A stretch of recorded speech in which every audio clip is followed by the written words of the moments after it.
Kinshasa is the capital city of the Democratic Republic of the Congo. It was first established as an official city in 1881 when it was used as a trading post due to its location on the Congo River. Since that time, it has been at the center of ethnic strife and civil war as the country has worked to establish itself.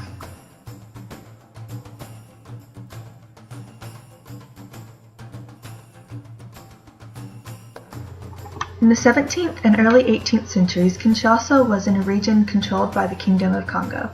During this time, the culture of the region was predominantly tribal culture. A basic hierarchical system was in place. The early 18th century saw the beginnings of the development of markets and trade. This trade grew with time and the emergence of the internal slave trade. The late 18th century saw the beginnings of the outside influence to the region in the form of the European traders. These traders brought on an increase in the slave trade and the emergence of a demand for European products, especially firearms.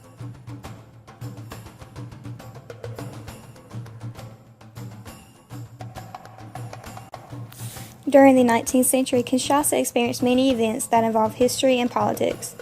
In 1881, Kinshasa was named Leopardville by Henry Stanley. Stanley founded what was then Leopardville and used the city as a trading post, hoping to gain more imported items. By trading and exporting and importing materials, Leopardville was slowly colonizing and was interacting with different people around the world.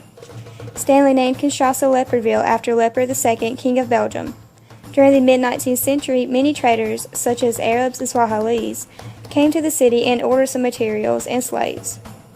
This symbolizes that Kinshasa is having contact with other cities, which means they are slowly colonizing. The city begins to trade, having more materials and money, and another ruler takes charge.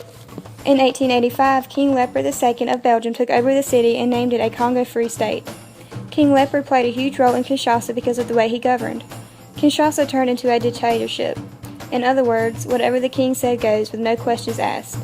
King Leopard forced people to have jobs and work in his army. If anyone disobeyed him, he would harm them. Although King Leopard was not a very good ruler at the time, his dictatorship helped colonize the people. People did not like what the king was doing, and they all came together with protests. The people wanted independence. During 1874 to 1877, Stanley founded the Congo River, which gave transportation and water to the people.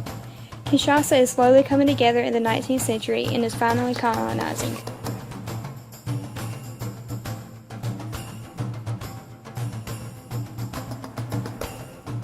The 20th century was no different from the other centuries in regards to the ongoing conflict within politics and the fight for freedom. The country became independent from Belgium in 1960 as the Republic of Congo and was later changed again to the current name, the Democratic Republic of Congo. Kinshasa was originally named Leopoldville for the Belgian King Leopold II. The city was renamed in 1996 to its current name, Kinshasa. After their independence from Belgium, the people of Congo began to demand a change in their government.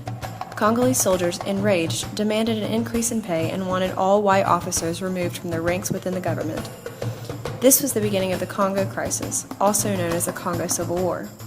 It lasted for 5 years between the years of 1960 and 1965. The crisis claimed around 100,000 lives, including the nation's first prime minister, Patrice Lumumba. However, war did not end here for the Democratic Republic of Congo. An invasion by Rwanda against the corrupt government in Kinshasa was held. This was the beginning of the First Congo War. Although it only lasted several months between 1996 and 1997, it sparked the Second Congo War, also known as the Great War of Africa. It lasted from 1998 to 2003. With issues similar to the First War, individuals from the Second War still continue to be involved with the violence and terror to this day.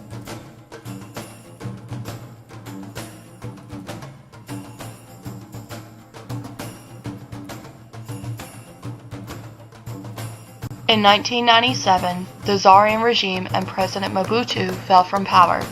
Laurent Kabila had led the rebellion with his army of child soldiers. In 2001, one of his children came to see him while he was discussing with an economics advisor what he had hoped would be his political salvation. The teenager then leaned over him, pulled out his revolver, and shot him 4 times in the chest.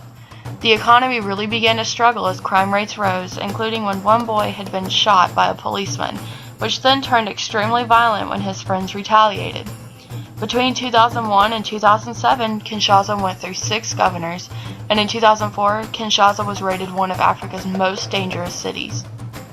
In 2010, the movie Kinshasa Symphony was made to show how people in Kinshasa are doing their best to rise out of poverty, combat unemployment, and to show how even though crime pushes them apart, music keeps them together. They play famous classic pieces like O Fortuna from Carmina Burana and Beethoven's Ninth Symphony. Kinshasa has had a very turbulent past, but through dramatic changes in its political systems, it has managed to develop a sense of stability.